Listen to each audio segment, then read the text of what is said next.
Thank you, Susan. Well, the American people have witnessed what is the greatest failure of any presidential administration in the history of our country. And here are the facts. 210,000 dead people in our country in just the last several months.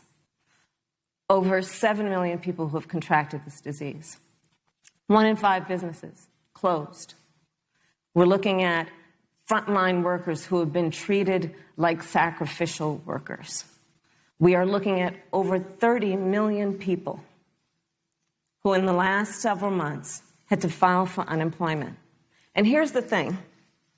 On January 28th, the Vice President and the President were informed about the nature of this pandemic. They were informed that it's lethal in consequence, that it is airborne, that it will affect young people, and that it would be contracted because it is airborne.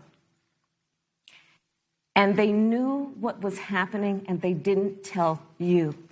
Can you imagine if you knew on January 28th, as opposed to March 13th, what they knew, what you might have done to prepare? They knew, and they covered it up. The president said it was a hoax. They minimized the seriousness of it. The president said, you're on one side of his ledger if you wear a mask, you're on the other side of his ledger if you don't. And in spite of all of that, today they still don't have a plan. They still don't have a plan. Well, Joe Biden does.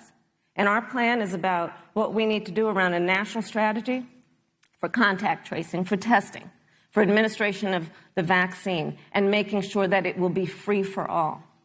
That is the plan that Joe Biden has and that I have, knowing that we have to get a hold of what has been going on, and we need to save our country. And Joe Biden is the best leader to do that. And frankly, this administration has forfeited their right to reelection based on